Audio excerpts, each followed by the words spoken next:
날마다 하나님의 말씀을 가까이 하는 모든 성도분들에게 하나님의 은혜와 사랑이 함께하기를 주님의 이름으로 축원합니다. 오늘 우리에게 주시는 하나님의 말씀은 요한일서 4장 7절에서 10절까지의 말씀입니다. 사랑하는 자들아, 우리가 서로 사랑하자. 사랑은 하나님께 속한 것이니 사랑하는 자마다 하나님으로부터 나서 하나님을 알고 사랑하지 아니하는 자는 하나님을 알지 못하나니 이는 하나님은 사랑이심이라. 하나님의 사랑이 우리에게 이렇게 나타난 바 되었으니 하나님이 자기의 독생자를 세상에 보내심은 그로 말미암아 우리를 살리려 하심이라. 사랑은 여기 있으니 우리가 하나님을 사랑한 것이 아니요 하나님이 우리를 사랑하사 우리 죄를 속하기 위하여 화목제물로 그 아들을 보내셨음이라. 아멘. 지금까지 우리는 요한일서를 통해 하나님과의 교제, 하나님의 자녀로서의 정체성과 삶, 그리고 진리의 영에 속한 신앙인의 태도에 대해 함께 말씀을 나누었습니다. 그리고 이제 오늘 본문은 하나님의 사랑이라는 주제를 중심으로 우리 신앙의 근본이자 실천의 출발점이 되는 진리를 선포하고 있습니다. 특히 이 단락은 요한일서 전체 중에서도 가장 따뜻하고 영적인 과마력이 풍성한 부분으로 신약의 사랑장이라고 불리는 고린도전서 13장과도 쌍벽을 이루는 말씀이죠. 고린도전서 13장이 사랑의 실천적인 특성을 강조했다면 요한일서 4장 7절에서 10절은 그 사랑이 어디서부터 왔는지를 강조합니다. 그리고 우리에게 이렇게 권면하는데요. 먼저 7절 말씀입니다. 사랑하는 자들아, 우리가 서로 사랑하자. 사랑은 하나님께 속한 것이니 사랑하는 자마다 하나님으로부터 나서 하나님을 알고.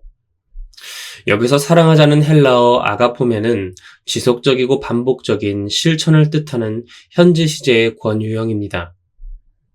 그 뜻은 사랑이 단지 일시적인 감정이 아니라 신자의 전 생애에 걸친 태도이자 실천이라는 것이죠. 그리스도인의 사랑은 잠깐의 일회적인 사랑이 아닙니다. 우리 삶에 걸쳐서 이어가야 할 풍성하고 지속적인 사랑이지요. 왜 우리의 사랑이 그토록 오랫동안 이어지고 풍성함을 가집니까? 그 이유는 우리가 하나님께로부터 받은 사랑은 바로 하나님의 본질이기 때문입니다. 사도 요한은 사랑을 하나님의 본질로 전하지요. 사랑이란 감정적 친밀함이 아니라 하나님으로부터 비롯된 거룩한 성품의 반영이며 그러한 사랑을 받은 자만이 진정한 의미의 사랑을 실천할 수 있습니다. 2차 세계대전 당시의 이야기입니다.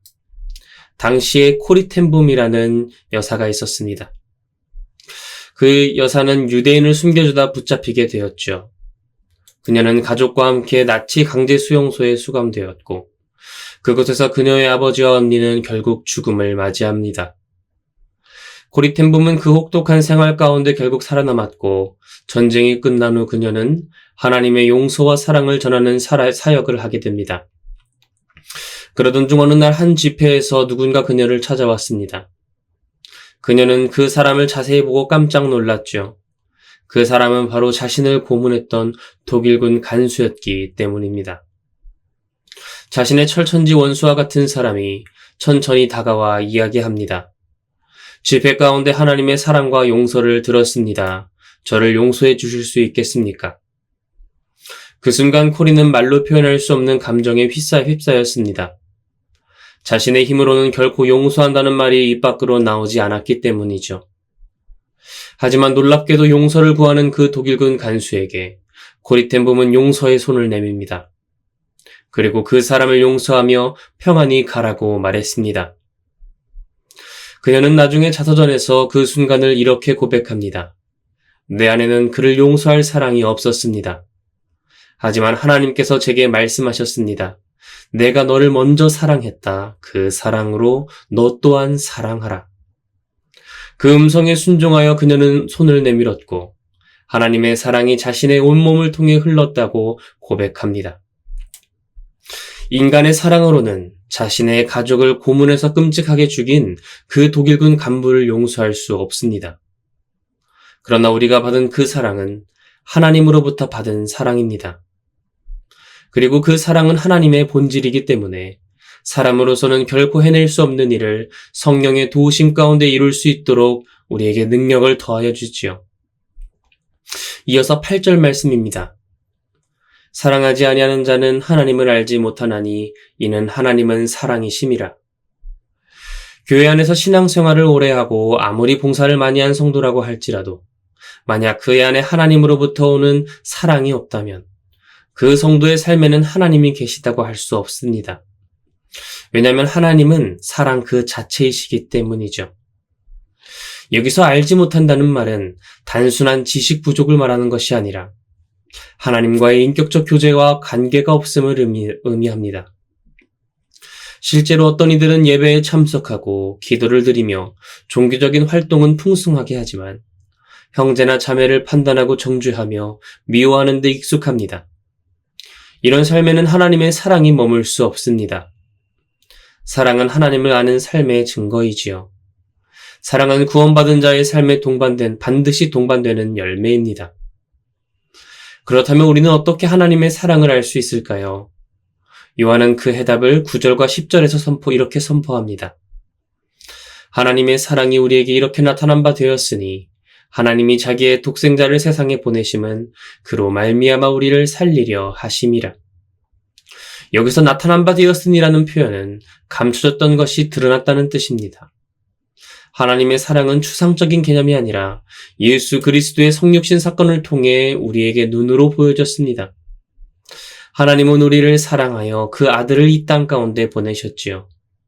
그리고 그 아들의 목적은 우리를 살리기 위함이었습니다. 여기서 말하는 삶은 단순히 육적인 생명이 아니라 죄 가운데 죽어있던 인간을 영생으로 옮기시는 하나님의 구속의 역사입니다. 이 사랑은 인간의 자격이나 요청 때문이 아니지요.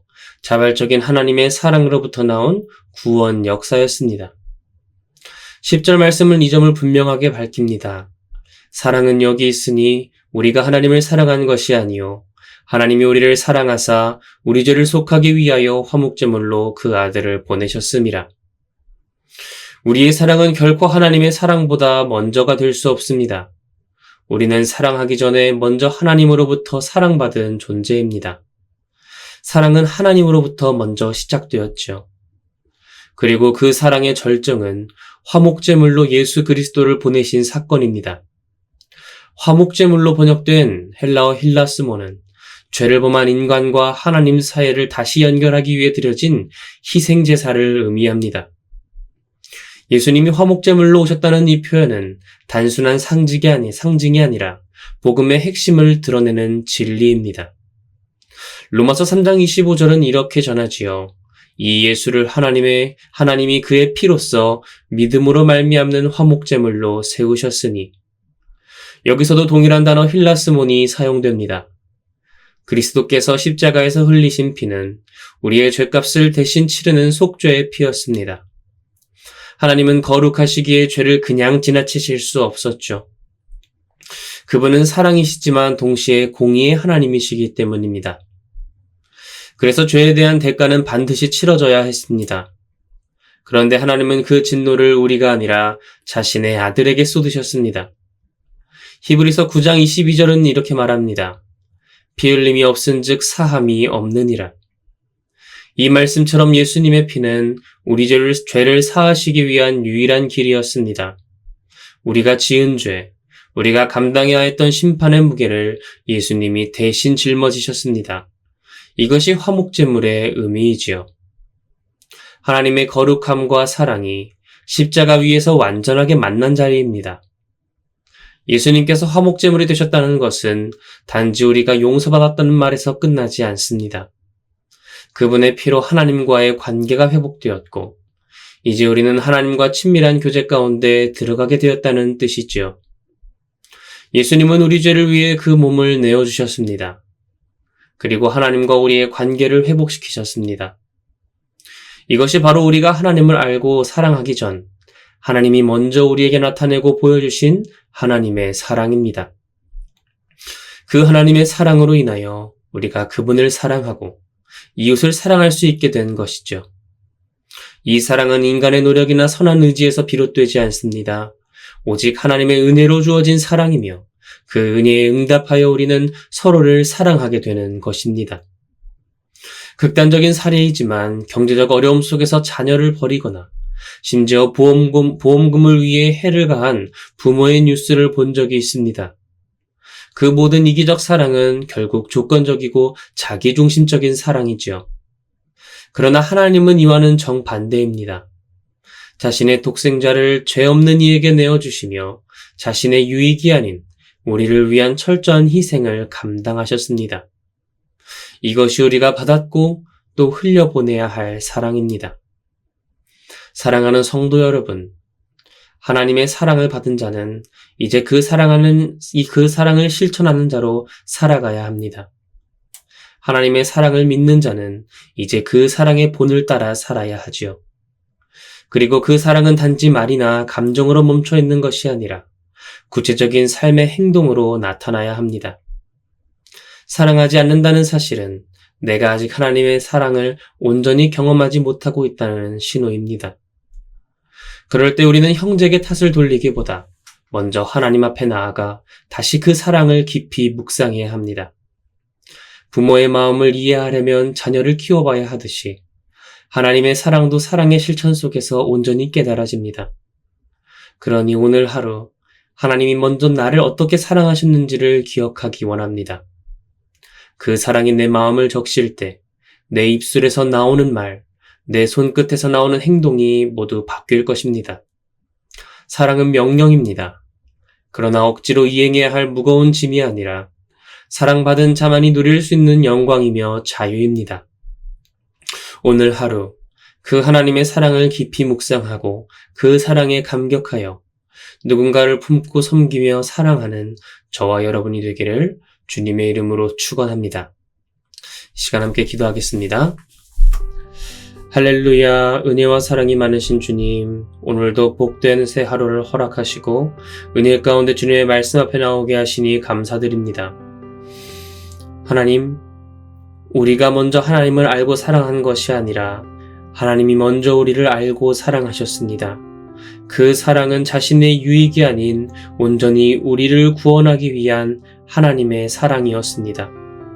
우리가 받은 사랑이 자신의 독생자를 아끼지 않고 화목제물로 내어주는, 자신의 목숨보다 소중한 것을 내어주는 사랑이 바로 우리가 받은 하나님의 사랑인 줄을 깨닫게 하시고, 그 하나님께서 사랑의 본질임을 우리가 기억할 때에 우리 삶 가운데 아직 용서하지 못하고 사랑하지 못한 자가 있다면 하나님 성령의 능력으로 말미암아 우리가 먼저 용서의 손길, 화해의 손길, 사랑의 손길을 내밀게 하여 주시옵소서. 우리론 할 수 없지만 우리가 받은 그 사랑으로 인하여 성령의 도우심 가운데 행할 수 있음을 믿습니다.